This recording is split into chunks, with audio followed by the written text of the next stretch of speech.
as mentioned, we're going to talk about websites, so keep it very simple. And the idea is that what are your website choices as a business owner, or perhaps you're a digital marketeer for a small business, and you're thinking, well, what do we actually need? What should we have? So this is for small and medium-sized businesses, and I'm trying to kind of cover that.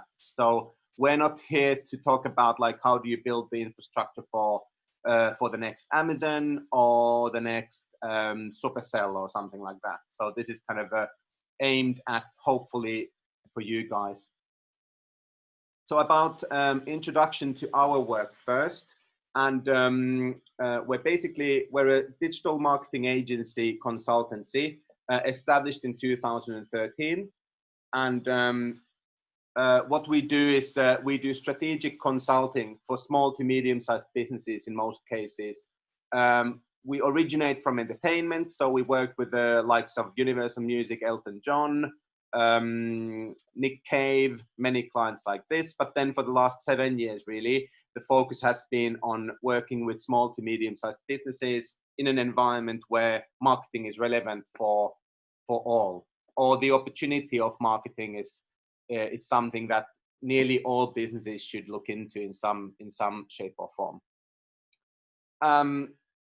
So what do? We do strategic consulting, digital projects like websites, e-commerce websites, mobile apps. We do content marketing. We have retained content marketing clients, and we produce content and digital advertising. We're a Facebook media partner as well. So we run a few digital advertising campaigns up to perhaps £10,000 a month type of budgets.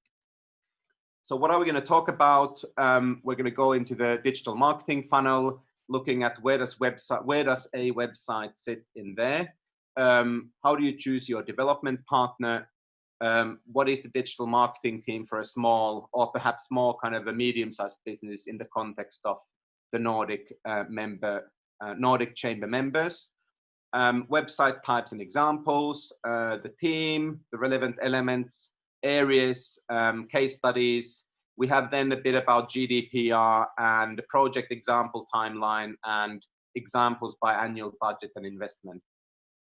I've left our company case examples as the last, but yeah, because I thought it's perhaps best to focus on the practical nuts and bolts rather than kind of a showcase our work specifically too much. Afterwards, I'm happy to share this presentation. Just send me an email at nikke@sari.co.uk and I'll ping it back to you. Yeah, and perhaps this video will surface online as well. We'll see. What is the consulting that we do? I'm 13 years in the digital marketing data business and very much tech oriented, and I'm a tech enthusiast and interested in where technology is going. With the marketing background, there is vast amounts of data now, public data, social media conversations, your existing website data, all data you can buy into, research, all types of different kind of information you can use to form a strategy for your business. And this is the foundation where our consulting starts. And the reason we're consulting first is because we're not selling you a website which you don't need. So digital marketing, you can do so much, but there's no point in investing into tech you won't need. And this is very important point, I think, when you choose your website and where do you want to go with it. So in the digital marketing, so what about digital marketing, outgoing, inbound, outbound, and where does a website sit in this? So this comes back to the point of like, why is website very relevant now? Is because there are capabilities with website that don't really exist to the same degree on social media. In the digital marketing funnel, so from awareness to interest, decision, and action, with the website, lead generation, for example, starts already. If you have a good website with good SEO and you have a unique product, then you can already generate leads through just having a good website through very little traffic. So that it kind of starts already there. The interest part, CRM, signing up people to your newsletters, databases, anything else, landing pages, content, remarketing databases. Remarketing is when someone visits on your website and you've tagged your website with Facebook Business Manager pixels or Google Ad pixels or LinkedIn, Twitter, and then in your LinkedIn, in your advertising dashboard, that is remembered. So that user is remembered as they visited. So you can then retarget them on advertising. And you're basically already selling or reminding people who have shown genuine interest in your business. Decision, so sales leads, like real opportunity. Maybe you have a bot on your website that helps you quantify leads better if you're in a more kind of consumer business, or perhaps you have a website form, or there's a way to then capture the interest or take in genuine sales inquiries. And then of course, like action. So if you're running an e-commerce business, perhaps you, if you're running a software download business, you might have a direct link to buy from your website. Or perhaps you download a software and then you have to put in your payment details afterwards when you're unlocking a feature. So, or then, you know, you might be taking in bookings. So perhaps you have a business, maybe you have a fitness business, you're doing webinars in the COVID times online. You know, all these kind of things can then happen on your website, and your website is really the most important, best place to do these type of actions. They do not really suit that well to social media. Social media, on general terms, is more awareness-based rather than action-based to sales. So this is why a website is a very, very important thing to have. Choosing your development partner. There are many ways to kind of go on about your website development project. Perhaps you're developing in-house. There's a company assistant who is digi-savvy, Gen Z, and you know, they're very crafty and they have clever, like to learn, keen to put in some time on a nice website. That's one, that's your kind of in-house resourcing. How far will that go against your requirements? Maybe you're going to hire a freelance developer, and this is there's upsides to this, which is cost. So hiring someone who will actually genuinely develop your website and perhaps even design it is a good option. But there are downsides that you do need to then develop your web properties so that you understand what you have, and you will then need to have enough knowledge or skills or interest to want to understand where that freelance developer and potentially your IT specialist has then kind of put your domains and hosting environments and all of that. So the downside is that you're locked into an individual, and if you can't, perhaps, you know, often it happens that when a freelancer or an IT person delivers a website, then they charge on an hourly rate, and making any small changes then cost £50 to £100 a pop. So these are the kind of potential problems you can have. An agency means basically a company who have multiple staff who offer a service. And you have web development agencies, you have IT agencies, and there's you know, there's everything for anyone in terms of agencies, especially in the UK. In the Nordic markets, this is slightly different, but again, like for example, in Finland, we have you know, some big agencies, but what's a big agency in Finland is medium to small independent agency on the UK terms. Agencies are more expensive, but you know, there's ups and downs. Sometimes you want to have an agency if your website is business critical, so it needs to run. You need to be able to manage it. It's something that, you know, worries you. Then you would rather use an agency than just a freelancer. Where does this sit in a kind of a small to medium-sized, a bit bigger business, probably more like medium-sized business and the remit? So in a digital marketing team, it would be the project manager, who might be a developer or a content producer who's responsible of a website project. And in the UK, just for reference, their hiring cost for one of these people is per year is about £30,000 plus. And then if you go to fintech or things like this, then it's at least 50,000 a year. So you can kind of see how costs start to build. The team and elements. A few different kind of topics I'm going to mention. So in-house, out-of-house. It's important to be aware and have an idea on what are you going to do in-house with your website, and what is something you're going to do out-of-house. So it all starts from registering your domains, then choosing your hosting environment. You need someone who's an IT professional involved in that, and then choosing your agency, your freelance developer, and then trying to understand, what am I going to do in-house? What can I do in-house? What should I do in-house? And what's better left for the professionals? And the in-house element always exists, because it is not the developer's job to put together the content that you're going to need on your website. So your logos, typefaces, your text, your images, your videos, that's something that's not, in most cases, the responsibility of the developer. And that is usually the in-house requirement. And then we'll come back to this point a bit later, but it's kind of this is an important part in a website project where you will always have to be involved anyway. And then you have to define, what do I want to do? And crucially, what is my time worth?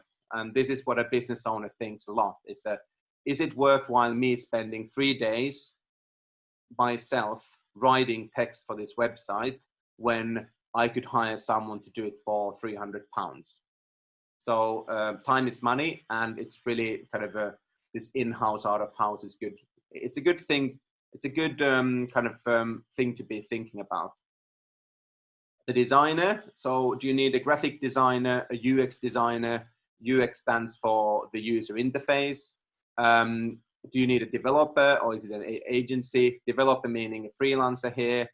Then domain management. So you have your domain, your home address for your website. Do you need help with that? Is that your IT company, or can you do that? Content management system stands for the system you use to upload and manage your website's content. And this is something you would usually do in-house. Or certainly this day and age, it's better to do it in-house than be paying your website developer £100 to change one word, for example. And therefore also, the content management system you choose needs to be easy enough to use for your skill set. So the more complicated the content management system, the more you can do in-house, and that's a good thing, but then you need a team who can use that content management system. Tracking and insights, so tracking users on your website, whether it's website visits, where they land, understanding the user journeys on a website, then tracking people for remarketing, advertising purposes. This happens on your website. Tracking signing up people to a database, tracking your sales. So if someone purchases something from your website, where does that information go? And perhaps you have a sales tool like Pipedrive, and then incorporating and integrating a sales tool in with your CRM and your website, or something like Salesforce for bigger companies. MarTech is marketing technology, kind of relates to tracking a lot. IT teams, do you have an local IT professional you want to have who charges not too much per hour rather than being on a retainer? IT professionals love to be on a retainer because it's kind of, you're selling the idea that you do something invaluable, whereas it's kind of better to agree clearly the terms up front on having an infrastructure that you understand, and being very clear with your IT person on what do they charge if they need to do X, Y, or Z. And but this is changing now with the kind of millennials and Gen Z, whereas I think this is more like a technology skills are more kind of coming in-house rather than being out of house in terms of IT. But of course, like then when you go into proper IT, so if you have a a big business with hundreds of employees, then, you know, IT is a requirement. You're going to need to consider security. You're going to have to consider like creation of emails and all this kind of stuff that can be very laborious. And you need, and then, you know, at some point you do need a professional in that too. Hosting, I'm going to talk about that a bit later. And legal, so this is GDPR related here, and we've got a couple of slides on this a bit later down the line. So looking at a few website types and examples. So first one, so you're going to go with your Squarespace, Wix, GoDaddy, a domain registrar who provide a website builder. Google provide a website builder. These are basically low-cost solutions that give you a templated, easy way to manage and publish a website. It can be, especially with Squarespace, it's very much based on what is a stylized and visual online presence, and how can you do that yourself as easy as possible and with low cost. The benefits: visual identity, cost, easy to use. Negatives: search engine optimization is limited in my experience. Templated, there is a framework and you have to stick to that. A developer can't really jump in and change certain things, so you're limited to what you've got.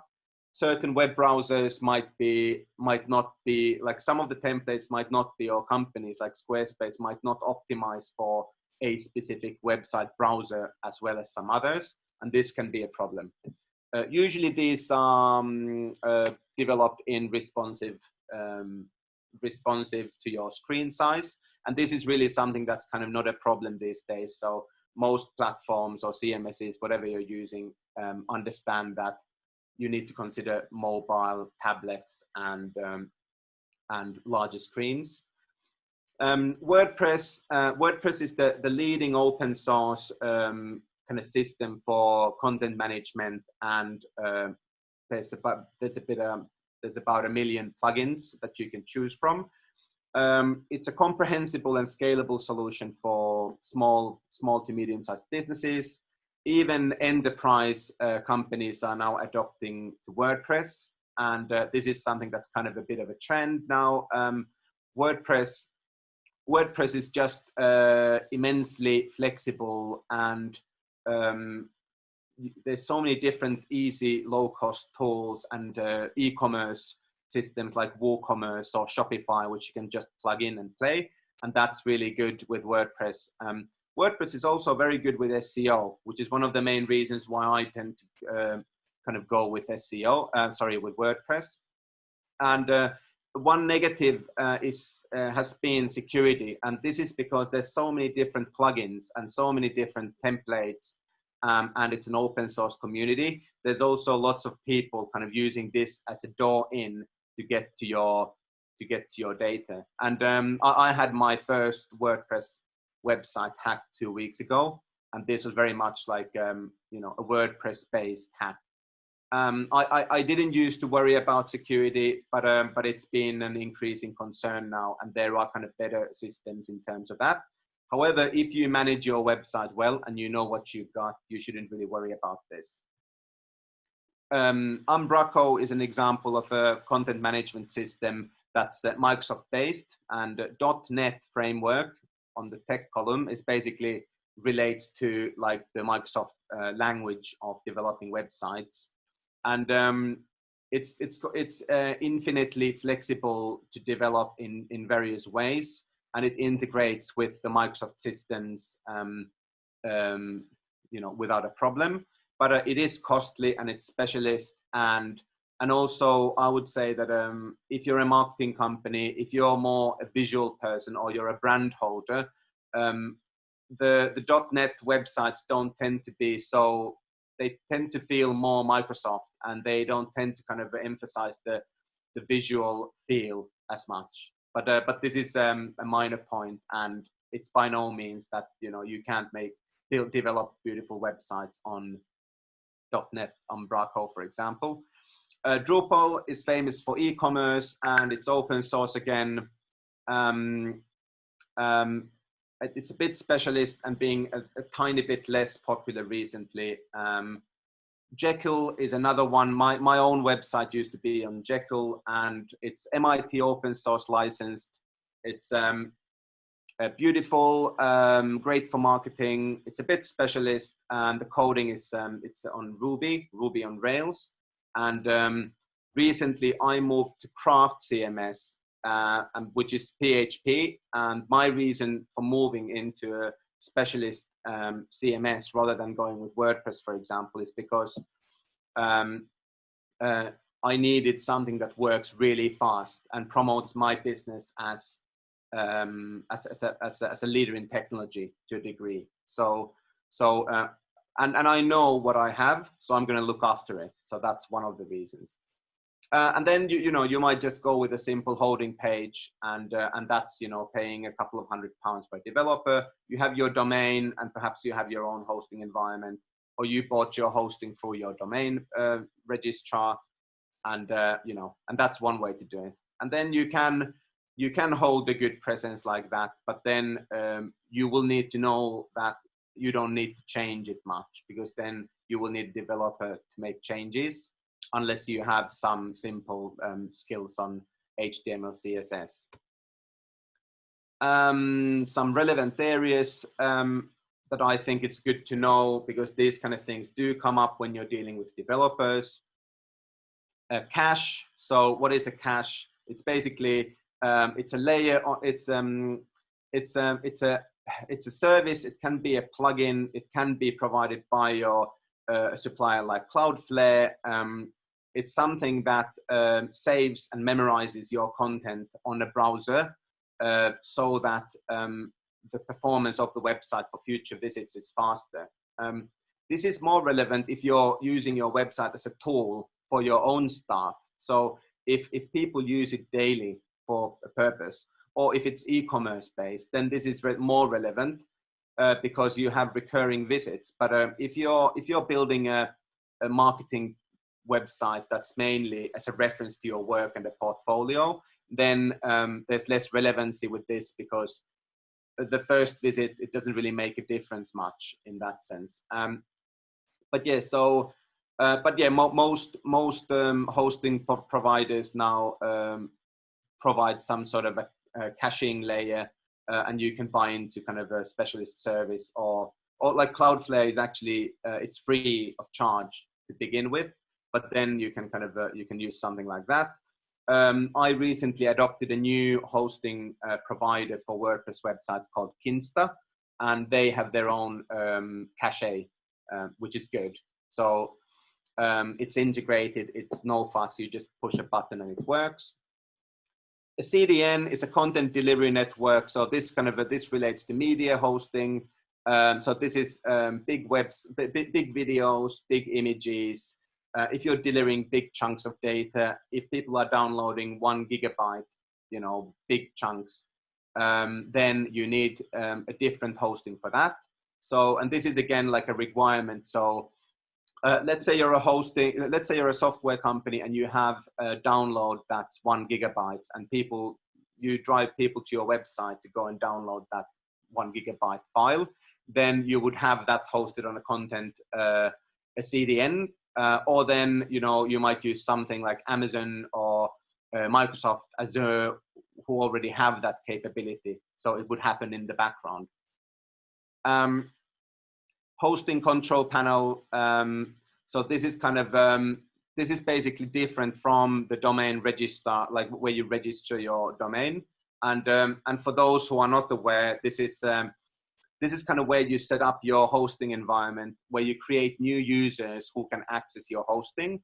So so for example, you have a web developer, you want to give a web developer access to your hosting environment to make changes to a website. This is where you do that. In many cases these days, you can also issue SSL certificates. So those who don't know, so SSL is this, it's additional security certificate that's very much kind of highly adopted now online. Google are even saying that you need to have an SSL to be using Chrome in the future. I don't know the detail on that, but SSL is a must for any website. And from your hosting control panel, you can often issue an SSL. And it's basically a security certificate that you're a legal, you know, a bit more knowledge to companies like Google on your website, and make sure that, you know, you're safe. You're a safe place to visit. Domain registrar control panel. So this is kind of, this is where you register your domain. I'm sure many of you already have a supplier. What you do need to consider here is that with specialist domains, like for example, the Finnish domain .fi, there are special requirements who can hold a .fi domain.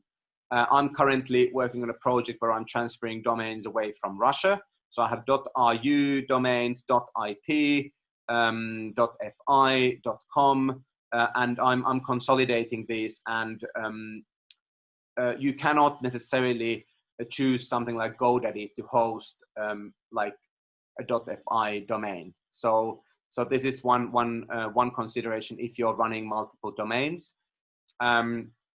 Then a plugin. So what's a plugin? It's basically an existing piece of code that you can simply click and install to your website to do certain things. So WordPress is all about plugins, but plugins kind of exist on, you know, many shapes or forms. What would a website project then look like from a timeline perspective? First, everything begins, of course, like choosing your domain. You need an address to have a website. You need to think about your hosting. What's your solution? What do you want to have? And then the setup. So setting up that hosting to match your choice of a CMS or a technology to develop a website on.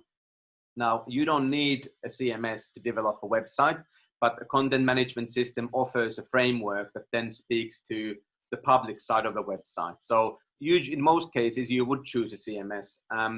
If you're going with something like Squarespace, then the CMS is the website, you know, backend. So there's nothing much more to that. Anyway, after this initial setup phase, you would look into the design. So perhaps it's just a pen and paper, and you're drawing down like what the navigation should be, what are the different pages that you want to have, and then you might be wireframing your website. And wireframing is the practice of making a map of what pages your website has. And you can use tools like Balsamiq is a tool that I like to use for wireframing. It's very kind of, it's like sketching a website. So then as part of the design phase, you're wireframing, perhaps you're wireframing, perhaps the project manager is wireframing, maybe the designer is wireframing, but then it is part of like, you know, trying to get to a vision of visual look for the website, and also the framework and the structure. And also I think like with the design, of course, like if you have brand guidelines, if you already have a brand and you've decided on your colors, fonts, brand logos, typefaces, all of these kind of things, then your designer or you're in a much better place to then go and move forward to the kind of development phase of a website. If everything's if you don't have any of those elements, then you'd have to choose them, or you'd have to choose a designer who then chooses them for you. But this is like a step. Do you need a brand? Does the brand come first before the website design, or do you just need a website, and that's very important? So you need a pager, you need something online, and then content preparation. So this goes back to the point of like in-house. So it's your job to get the content together and think about that. It's not the developer's job, and it's good to kind of start being very proactive with this, because 9 times out of 10, when you have a delay with a website project, it's not actually the developer, but it is getting the content together from the client side. Development starts, content upload. So when partially the website is being developed, you can start populating the website with content. Website doesn't really look anything before you have content on the website. So there is a parallel journey for the development and finishing off the project.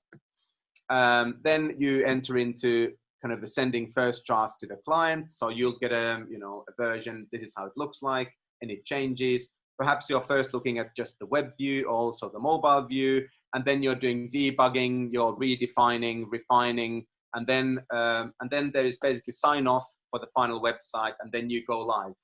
And then there's like a development. It's basically when you're live, the developer has to then move the site to site live, change URLs to match your actual domain from, perhaps being matching domain URLs on a staging environment, and that's it. And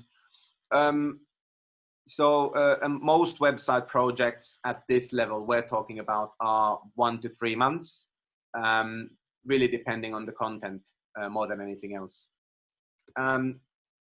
Examples of some kind of budgets and what do you need to invest. So if you have £500, then you're going with something that's a ready-made template or a holding page. This is an in-house project really, and then it's your assistant, company assistant, or it's the CEO, and very much but still can be Squarespace can produce very beautiful marketing websites, and I have a couple of clients who have big businesses who still use Squarespace, for example. But for me, being more I have more requirements from a website if I'm in charge of that environment, and I don't really use this myself. If you're investing 3,000 and above, or let's say 2,500, 2,000, then you're perhaps investing into a designer for 500, 750, and then you have, in this case, you have your brand ready. Then the development cost perhaps 2,000 plus. And then what you're doing here is you're moving away from kind of template-based, pure play template-based programs or solutions. And here, for example, most WordPress websites professionally done would fall into this kind of a bracket. You can do a WordPress website. I've done personally a WordPress website a year ago for just £500, but that's just an example of like using ready-made templates and knowing that I can get into a result with a client fast. Then if you're budgeting 10,000 and above, then you're probably a more mature business, or your website is more a tool, or it's actually the destination of the business. So if you have a bigger e-commerce business, then you will surely be investing more money than just 3,000, at least against the next five years or something. There would be probably additional technology costs. You need some sort of integrations. Maybe you need Cloudflare and a specialist CDN. And maybe you're going to start looking into solutions like Adobe Marketing Cloud or things like this. And this is kind of where you move on to a different place. But you're only moving upwards because you have a requirement. So you have an e-commerce business and you need something bigger. And then if you're budgeting 30,000 or something like this, then you're kind of you're moving to a different level of doing things. And perhaps you have £10,000 Salesforce Marketing Cloud cost for the project. There's different integrations. You have multiple designers. You are at this point, you would be working with an agency 100%, and looking for a bigger, better solutions. So GDPR, we're not going to go too much into this, but I think it's something we talked about when we were marketing the webinar, and this might be relevant to some of you who are business owners, and you're thinking, well, do I need to worry about this? You're reading about this, what's going on? So trying to cover in a couple of minutes, but so this is basically the General Data Protection Regulation, and it's a European Union privacy law, and come into place in 2016. A lot of panicking about this. Lots of lawyers made a lot of money. Lots of IT people made a lot of money. So who needs to comply? So if you have a presence in any EU country, but then still, if you have customers in the EU, so if you're a US business, but you have customers in the EU, so you're selling e-commerce product, for example, then you do need to comply. Otherwise, you're not legal. And then another kind of, I'm actually going to jump to this first. And there's like a specific instructions and kind of actions that might, you kind of, where you can map out, do you need to consider this or not? And personal data, so what kind of data does this relate to? And in my personal opinion, GDPR is a very positive thing, and it is the future, and Europe is leading, America is following, and this type of legislation will be relevant in the future, because as customers, we value privacy much more, and we're more aware of how our information is used and also abused by big tech companies to make money. So very much kind of, if you have a website and you're running a business in the EU, you should be looking into this. You do need to consider it in some way. And then from a practical perspective, so what are the different things, like my quick short list of this is, so what's a DOP? That's a data protection offer. So is this a requirement for my organization? In most cases, it wouldn't be. I'm assuming that there's no companies here where this would be necessarily relevant, but this is basically appointing someone who is responsible for this within your organization. So how do you legitimize your web presence? So you need disclaimers to basically tell your visitors that we are collecting data, whether it's cookies or anything else. Even if you're running analytics on your website, then you are tracking people, and therefore you would need to tell people what you're doing. And there's different tools like Cookiebot, for example, that you can easily deploy to a website. Or on WordPress, you can have a Cookiebot. You can deploy Cookiebot on a Google Tag Manager, for example, to then easily manage this. And also Cookiebot is good for different countries, so you can have different language options for different markets. So how real is the threat that you would be sued because you're not compliant on your website? Well, it's a bit like no one has the ability to police the internet, and really the EU are going after the big guys. So Amazon, Facebook, Google, these are the guys, they're kind of more concerned about. However, I think it is to put up a professional business front and show that you're a serious business. This is something that is worthwhile considering. There are free tools online, and there are basically, you can create a template of legal documents by paying £35 or something. And I can't remember the name of the website, but this is one approach. Or then if you have an in-house lawyer, they can draft this up. And even if you're a business owner, you can take information online and then kind of make sure that you've done your due diligence if someone asks any questions. So do you need a lawyer? You might need a lawyer, but probably not. So yeah, the threat is low, but this is something I would recommend. And this is something that we do for our clients.